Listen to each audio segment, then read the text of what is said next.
धीरेन्द्र शास्त्री के चमत्कारों से जुड़े विवाद की कहानी। कभी एक वक्त का खाना मिलना था मुश्किल। आखिर पंडित धीरेन्द्र शास्त्री हैं कौन? पूरा विवाद क्या है? बागेश्वर धाम क्या है? क्या सच में पंडित धीरेन्द्र शास्त्री के पास कोई दिव्य शक्ति है? आइए समझते हैं। मध्य प्रदेश के बागेश्वर धाम सरकार पंडित धीरेन्द्र शास्त्री आजकल चर्चा में हैं। ये चर्चा नागपुर से शुरू हुई, जब पंडित धीरेन्द्र शास्त्री पर अंधविश्वास फैलाने का आरोप लगा।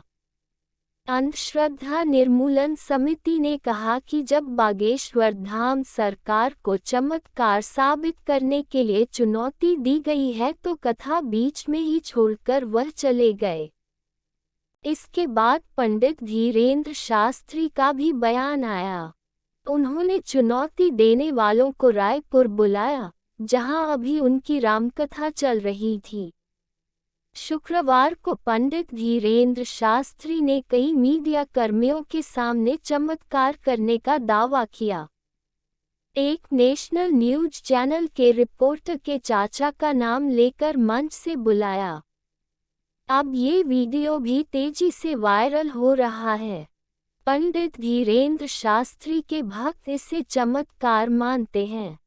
ऐसे में आज हम बताएंगे कि ये आखिर पंडित धीरेन्द्र शास्त्री हैं कौन?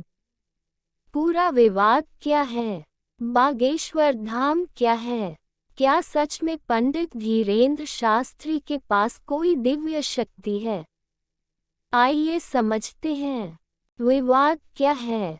बागेश्वर धाम सरकार पंडित धीरेन्द्र शास्त्री की कथा के दौरान लोगों की समस्याएं सुनने और उसका समाधान करने का दावा किया जाता है। कहा जाता है कि भूत प्रेत से लेकर बीमारी तक का इलाज बाबा की कथा में होता है। बाबा के समर्थक दावा करते हैं कि बागेश्वर धाम सरकार इंसान को देखते ही उसकी हर तरह की परेशानी जान लेते हैं और उसका समाधान करते हैं।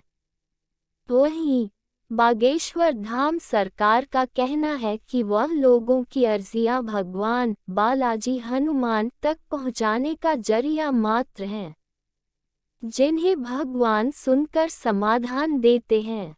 इन्हीं दावों को नागपुर की अंधश्रद्धा निर्मूलन समिति ने चुनौती दी। यहीं से विवाद की शुरुआत हुई। अब पंडित धीरेन्द्र शास्त्री के बारे में जान लीजिए। अभी बागेश्वर धाम की बागडोर पंडित धीरेन्द्र कृष्ण शास्त्री के पास है। पंडित धीरेन्द्र का जन्म 1996 में छतरपुर मध्य प्रदेश जिले के गड़ागंज गांव में हुआ था। इनका पूरा परिवार अभी भी गड़ागंज में ही रहता है। पंडित धीरेन्द्र शास्त्री के दादा पंडित भगवान दास गर्ग भी इस मंदिर के पुजारी रहे। कहा जाता है कि पंडित धीरेन्द्र का बचपन काफी कठिनाई में बीता। जब वह छोटे थे तो परिवार की आर्थिक स्थिति इतनी खराब थी कि एक वक्त का ही भोजन मिल पाता था। पंडित धीरेन्द्र शास्त्री के पिता का नाम रामकृपाल गर्ग और मां सरोज गर्ग है। धीरेन्द्र के छोटे भाई शालिग्राम गर्ग जी महाराज हैं। वह भी बालाजी बागेश्वर धाम को समर्पित हैं। मीडिया रिपोर्ट्स के अनुसार पंडित धीरेन्द्र शास्त्री ने 11 साल की उम्र से ही बालाजी बागेश्वर धाम में पूजा पाठ शुरू कर दी थी। पंडित धीरेन्द्र शास्त्री के दादा ने चित्रकूट के निर्मोही अखाड़े से दीक्षा ली थी। इसके बाद वह गड़ागंज पहुंचे थे।